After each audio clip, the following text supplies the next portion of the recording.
Hi and welcome back. In this video, we're going to be making it a bit more efficient to get multiple pages.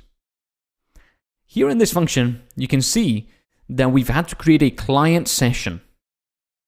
And each session, as I said earlier, contains a pool of connections so that not all connections have to be created each time. And also contains a cookie storage so that any cookies that websites send us can be shared across requests made with the same session. If you're not sure what cookies are, I've attached a resource link to this lecture, just with a brief explanation on what they are.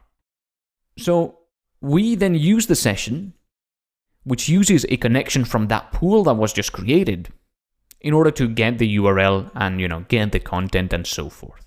It sends a request to the server and then awaits the data to come back. The function can suspend at that point until the data comes back. But of course, we said that we've created a connection pool here in the client session so that we don't have to recreate the connection every time. But we've not really done that, because each time we do this, we create a new connection pool.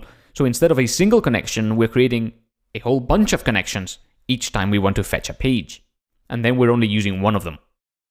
So this is not great. Instead, what we should do is create the session and use it for all the URLs we want to request, instead of creating a session for each time we want to request a URL. So the way we're going to do this is we're going to split this out into another thing that is going to allow us to create multiple tasks.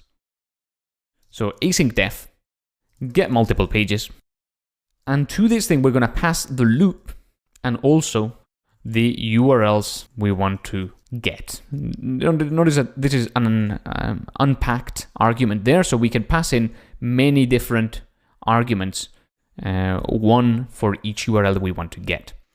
Then we're going to say tasks is an empty list, async with http.client session. And to the client session, we can actually pass in the loop that we want to use, which is the one we create down here. And the parameter is going to be this loop. The reason to do that is just so it doesn't create a new loop. Now, when you do async.io.getEvent loop, no matter where you do that in your program, it's always going to give you the same loop.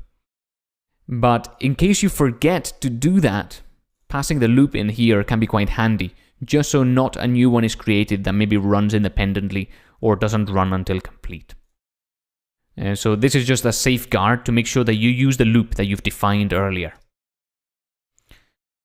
So with HTTP client session as session, we're then going to populate our tasks list and wait for them.